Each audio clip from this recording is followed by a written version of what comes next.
Kisah Nabi Muhammad Sallallahu Alaihi Wasallam, renovasi Ka'bah. Kota Mekah pernah dilanda banjir bandang. Pada saat itu usia Muhammad 35 tahun. Ka'bah yang merupakan bangunan suci di Mekah turut terendam air bah. Bencana tersebut menyebabkan kerusakan parah pada dinding Ka'bah. Akhirnya terjadi kesepakatan untuk merenovasi Ka'bah. Sedangkan Muhammad berperan besar dalam peletakan Hajar Aswad. Muhammad dan Khadijah hidup dengan pergaulan yang baik dalam balutan kasih sayang. Setelah menikah dengan Khadijah, orang-orang Mekah semakin menghormati Muhammad. Namun tidak ada yang berubah. Beliau tetap rendah hati, suka menolong, tidak pernah menunjukkan kemarahan. Berbicara sedikit, dan apabila bergurau yang dikatakannya hanya kebenaran. Hal itulah yang membuat orang-orang di sekitarnya merasa senang sekaligus segan terhadap Muhammad.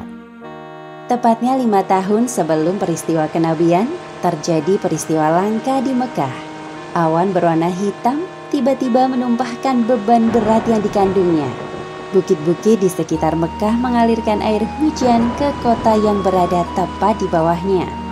Tidak hanya rumah penduduk kota Mekah yang rusak akibat banjir, bangunan suci Ka'bah pun ikut terendam banjir. Beberapa pembesar Quraisy berdebat mengenai perbaikan Ka'bah. Muncul rasa khawatir ketika mengenang peristiwa penyerangan Ka'bah oleh pasukan Raja Abraha yang mati pada tahun 637 Masehi. Kita tidak bisa tinggal diam melihat bangunan suci kota ini terendam banjir. Tapi aku takut jika pemilik Ka'bah marah kepada kita, seperti peristiwa naas yang menimpa Abraha dan pasukannya. Wahai saudaraku, tujuan utama kita adalah memperbaiki Ka'bah, bukan untuk menghancurkannya seperti yang dilakukan Abraha kala itu. Ya, benar apa yang engkau katakan. Bangunan Ka'bah harus segera diperbaiki. Sebaiknya kita segera mencari orang yang mampu bertanggung jawab atas perbaikan tersebut. Beberapa saat setelah diskusi dilakukan, diputuskan bahwa Walid bin Mughirah yang akan bertanggung jawab. Mereka meminta untuk meninggikan bangunan Ka'bah yang tingginya 9 hasta sejak pembangunan di masa Nabi Ismail. Kami ingin bangunan Ka'bah ditinggikan dan diberi atap agar tidak ada pencuri yang datang mengambil barang-barang berharga di dalamnya. Selain itu, kami tidak menerima bantuan bahan-bahan bangunan untuk perbaikan Ka'bah dari dana yang kotor, seperti hasil pelacuran, keuntungan dari sistem riba, maupun perampasan harta. Semoga engkau teliti sebelum menggunakannya. Baik, akan aku laksanakan sesuai perintah kalian. Walid menyanggupi permintaan para pembesar Mekah dan mulai menyusun rencana renovasi Ka'bah. Bertepatan dengan bencana banjir ini, tersiar berita bahwa telah ditemukan sebuah kapal Romawi yang terdampar di Laut Merah, tepatnya di dekat pelabuhan Syuaibah. Wahai saudaraku, tugas pertamamu adalah mencari siapa pemilik kapal Romawi itu dan membeli kapalnya. Kita membutuhkan banyak kayu untuk fondasi Ka'bah. Serahkan padaku, aku akan mengatasi masalah ini. Setelah bertemu dengan pemilik kapal, Walid bin Mughirah bernegosiasi dengannya. Pemilik kapal bernama Bakum. Ia adalah seorang penganut Nasrani yang berasal dari Mesir. Bakum kemudian dikontrak menjadi ahli kayu. Pada awalnya, anak buah Walid tidak berani menyentuh bangunan Ka'bah. Namun pemimpin mereka, Walid bin Mughirah, mengatakan sesuatu yang melegakan. Kita mulai perombakannya dari bangunan sebelah selatan. Setelah itu kita tunggu sampai esok hari. Apabila tidak ada hal buruk yang terjadi, maka kita lanjutkan tugas mulia ini sampai selesai. Ya, kami setuju. Perombakan Ka'bah ini merupakan perbaikan dari hasil kerja keras Nabi Ibrahim alaihi salam dan Nabi Ismail alaihi salam. Bangunan Ka'bah berbentuk segi empat yang terbuat dari susunan batu-batu. Walid membagi Ka'bah menjadi 4 bagian.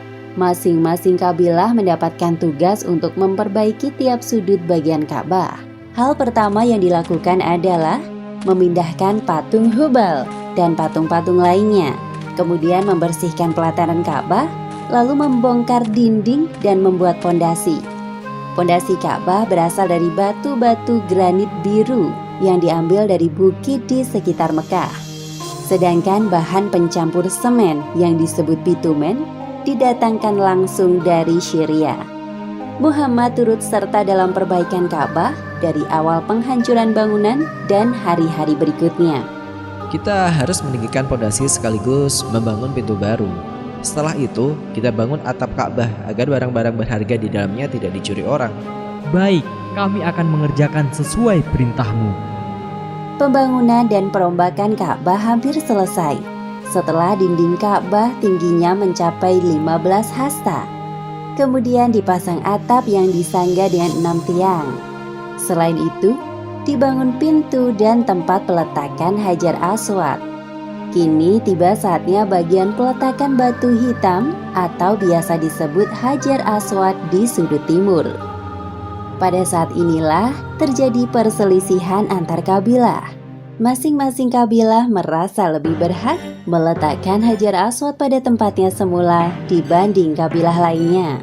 Perselisihan ini terjadi hingga 4 hari tanpa ada keputusan.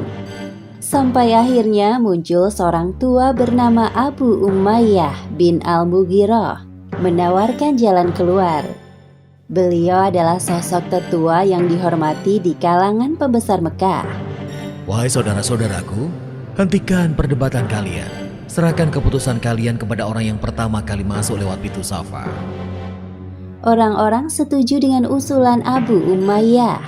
Mereka pun menanti siapa yang kira-kira datang pertama kali. Rasa penasaran tersemat di dada masing-masing kabilah. Lihat, ada seseorang yang datang. Benarkah? Mari kita lihat siapa itu. Oh, dia Muhammad, pemuda Al-Amin. Kami rela dengan keputusannya. Dia yang terbaik.